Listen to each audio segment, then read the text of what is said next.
often we've got these biological questions where we've got the distribution of one species and a distribution of another species, and we're wanting to use that data to make some inference about, for instance, the relative breadth of their environmental niches or the overlap between them or things like that. And that's cool and it's reasonable, a lot of interesting questions there, but it's actually a fundamentally weird thing to do because we're taking this data, we're making some sort of correlative model, then we're projecting that model across thousands, millions of grid cells to get relative suitability in all these different places, and then we're taking either a single model or a comparison between two models across all those grid cells, and we're condensing that comparison down to a single number. In this case, we'll talk about Levin's niche breadth.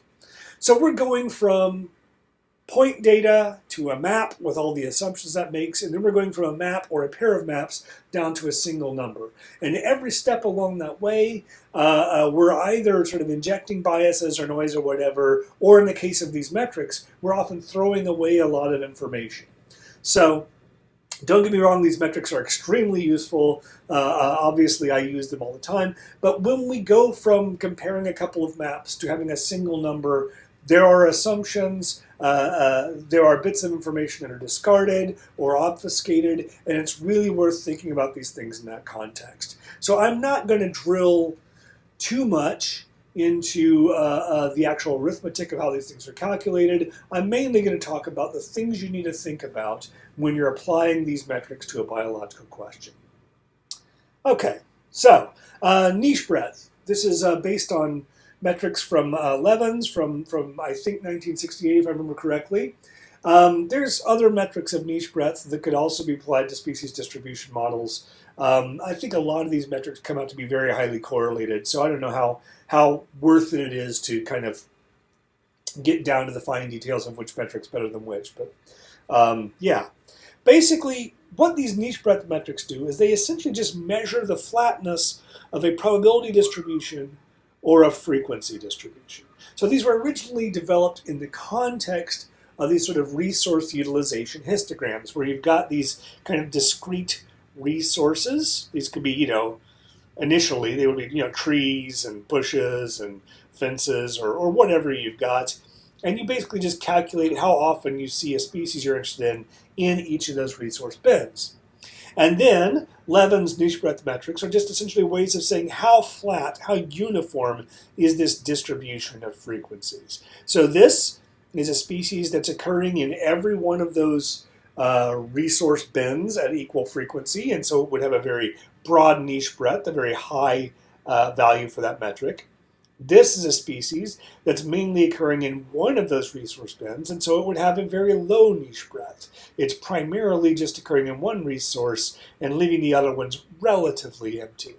So essentially what we're doing when we're applying this metric to a niche model is we're actually just taking this as is, and we're treating the distribution of suitability scores as effectively a two-dimensional histogram.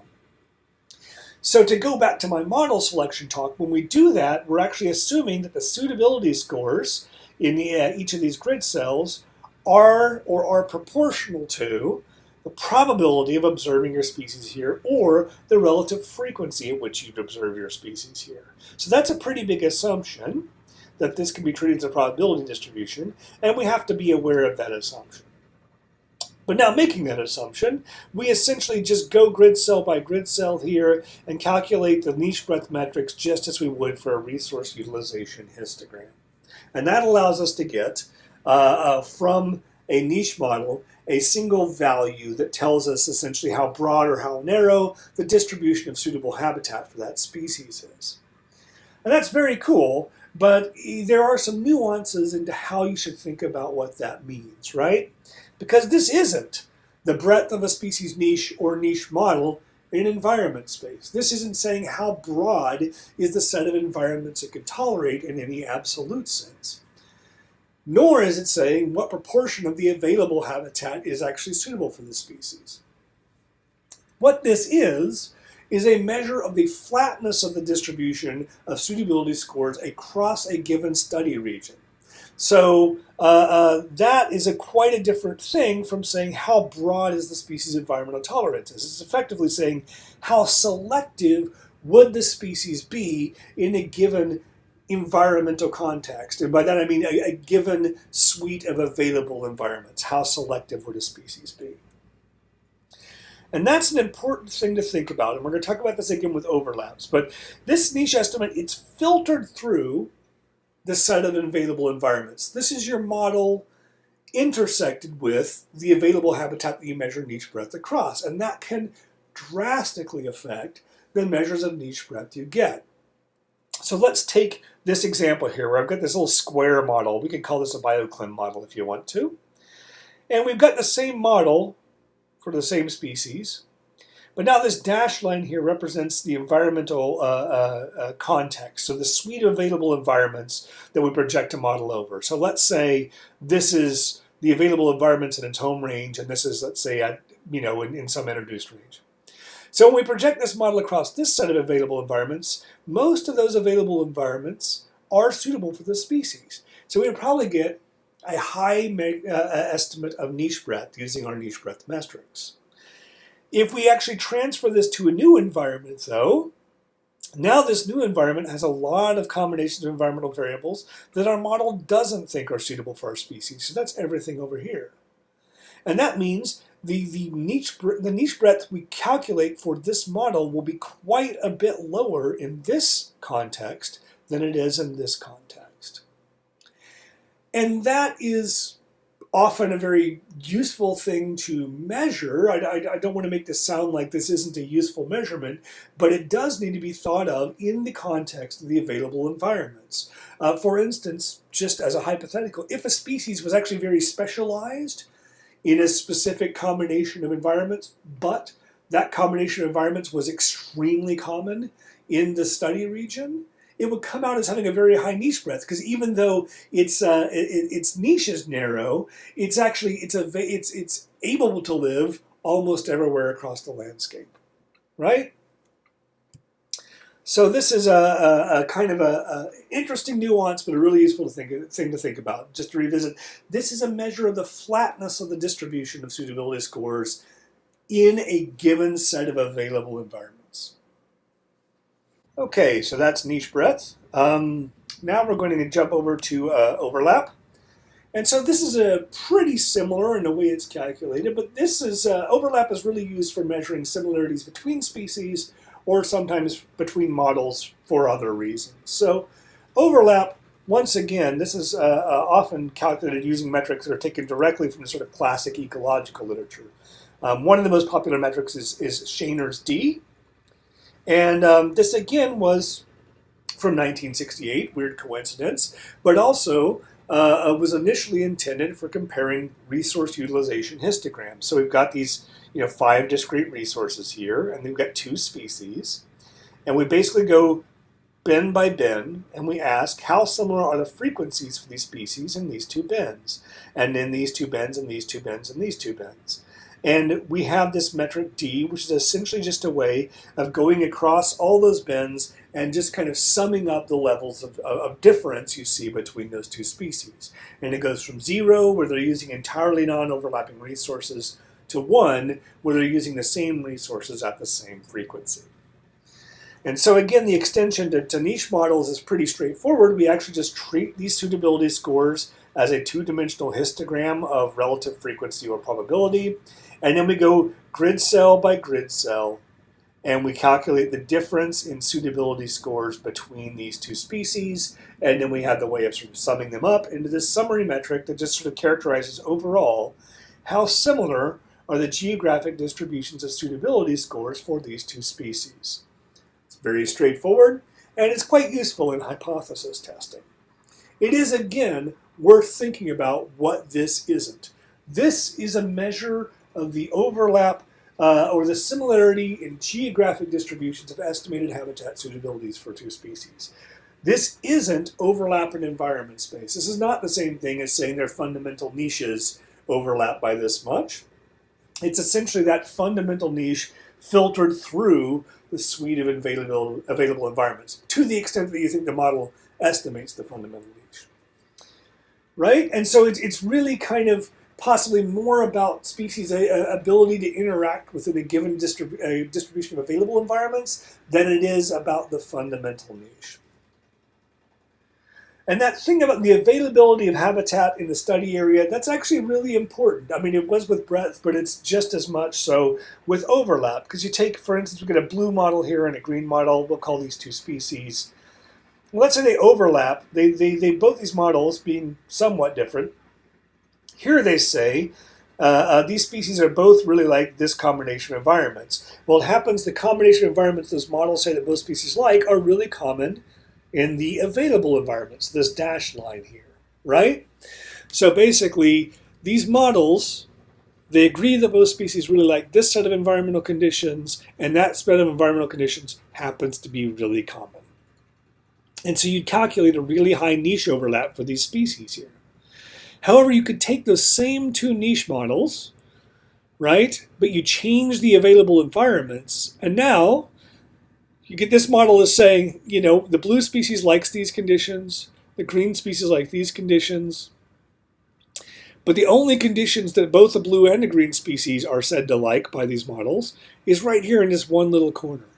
So in this case, even though the models haven't changed, here you calculate a really high niche overlap, and here you calculate a really low niche overlap. So it's really worth thinking about these metrics in this context. They are meaningful within a given environmental context, and they may change completely when the environmental context changes. It's about species' abilities or projected abilities to interact given a specified set of environmental conditions. I do want to just really quick address an alternative to these niche overlap metrics that we've put into ENM tools. You can also just easily hand roll this yourself in R if you want to. Which is Spearman rank correlation. You could also use Pearson, but I like Spearman because it's, you know, it doesn't necessarily require that things be linear or anything like that. So Spearman rank correlation, this is just a good old-fashioned non-parametric measure of correlation between two things. And it might be, I think, in some cases more appropriate than our ecological overlap metrics given our questions and given our data. Not always, but I think it's a useful alternative. I'm going to show you why I think it's really interesting here. So let's take two species that have the exact same response to an environmental gradient. And you can't see the pink one here because it's hiding right behind the blue one. But yeah, the D and I values here, so traditional overlap values would be 1. And so would Spearman rank correlation because these two are perfectly correlated. So that's fine, but now let's take a case where one species has exactly the opposite response to an environmental gradient from another species. So Spearman rank correlation, because these two things are exactly negatively correlated, Spearman rank correlation is going to give you a negative correlation here, right? It's going to say, no, these are doing exactly the opposite things.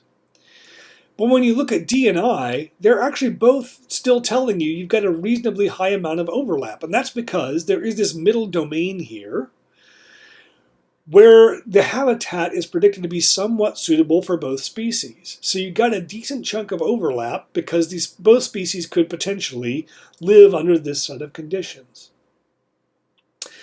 And that neither of these metrics are wrong. They're just telling you different things. These sort of overlap metrics are essentially telling you these species have the potential to co-occur if, you know, habitat is suitable above, you know, a certain threshold. And this one is talking more about the species responses, the response and suitability to a set of environmental gradients, right? So if your question was more fundamental niche E, arguably rho is more relevant. But if your question is more about species potential to interact or to compete, then these overlap metrics might be more relevant. Going sort of to the middle extreme, if that's a thing. What if we have data that's completely uncorrelated? We just have random numbers. D and I actually still give you pretty reasonably high measures of overlap because just by chance you get some distributions of suitabilities here or some estimated suitabilities here where both species get a similar ranking, right? Or a similar suitability value.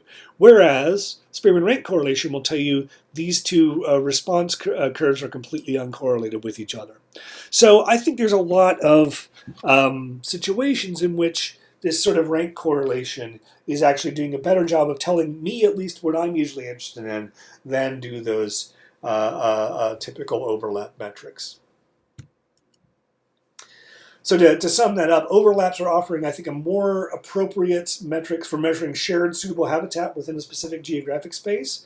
But if you want to look at geographic space and say the response to environmental gradients are similar or different, the correlation metrics may actually be more appropriate. And again, those are implemented in ENM tools, but it's just standard Spearman rank correlation. You can do it easily in R. One thing that people, I think, don't think about or talk about enough when it comes to the overlap metrics is standardization. So remember, we were actually sort of using our little suitability scores as estimates of probability or frequency. If we want to treat those things as probability distributions, and we have to in order for those metrics to work, we have to standardize the suitability scores for a model so that they sum to 1 across the study area. Right? It's just a requirement. Otherwise, those metrics run away and get very strange.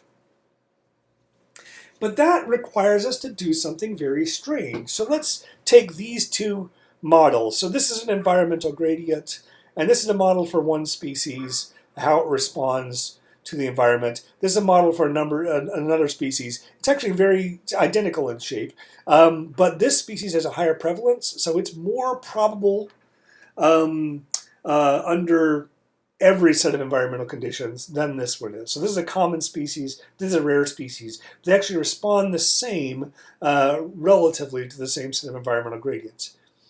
In order to turn these things into